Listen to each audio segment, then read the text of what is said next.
श्री कृष्ण से पहले देवकी के गर्भ से जन्मे वो 6 पुत्र कौन थे? समय द्वापर का था। बड़ी भीषण परिस्थितियां थीं। राज्याध्यक्ष उच्च श्रृंखल हो चुके थे। प्रजा परेशान थी। न्याय मांगने वालों को काल कोठरी नसीब होती थी। अराजकता का बोलबाला था।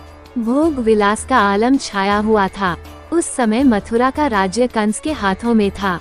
वह भी निरंकुश व पाषाण हृदय नरेश था। वैसे तो वह अपनी बहन देवकी से बहुत प्यार करता था, पर जब से उसे मालूम हुआ था कि देवकी का 8वां पुत्र उसकी मृत्यु का कारण बनेगा, तभी से उसने उसे काल कोठरी में डाल रखा था।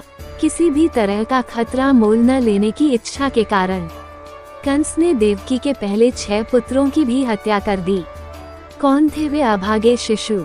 ब्रह्मलोक में स्मर, उद्रीत, परिश्वंग, पतंग, क्षुद्रमृत व घृणी नाम के 6 देवता हुआ करते थे।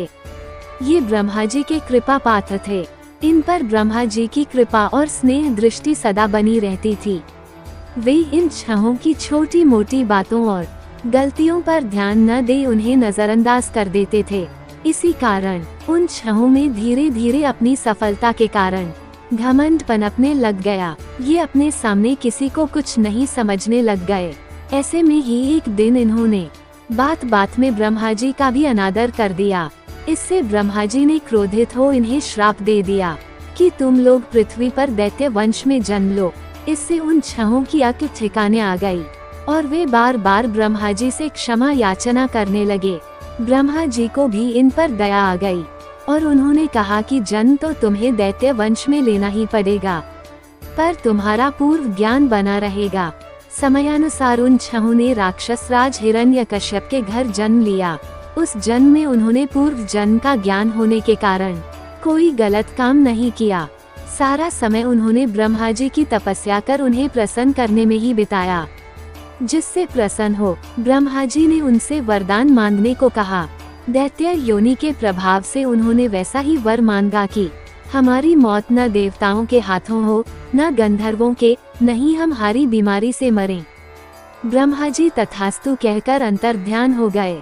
इधर हिरण्यकश्यप अपने पुत्रों से देवताओं की उपासना करने के कारण नाराज था। उसने इस बात के मालूम होते ही उन 6 को श्राप दे डाला कि तुम्हारी मौत देवता या गंधर्व के हाथों नहीं, एक दैत्य के हाथों ही होगी।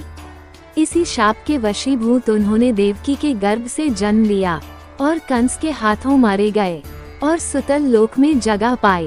कंस वध के पश्चात जब श्री कृष्ण माँ देवकी के पास गए तो माँ ने उन 6 पुत्रों को देखने की इच्छा प्रभु से की, जिनको जन्मते ही मार डाला गया था। प्रभु ने सुतल लोक से उन 6 को लाकर माँ की इच्छा पूरी की। प्रभु के सानिध्य और कृपा से उन्हें फिर से देवलोक में स्थान मिल गया।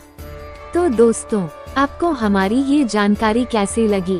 कृपया कमेंट करके बताएं तथा और भी ऐसी रोचक जानकारी के लिए हमारे चैनल को लाइक और सब्सक्राइब करना ना भूलें।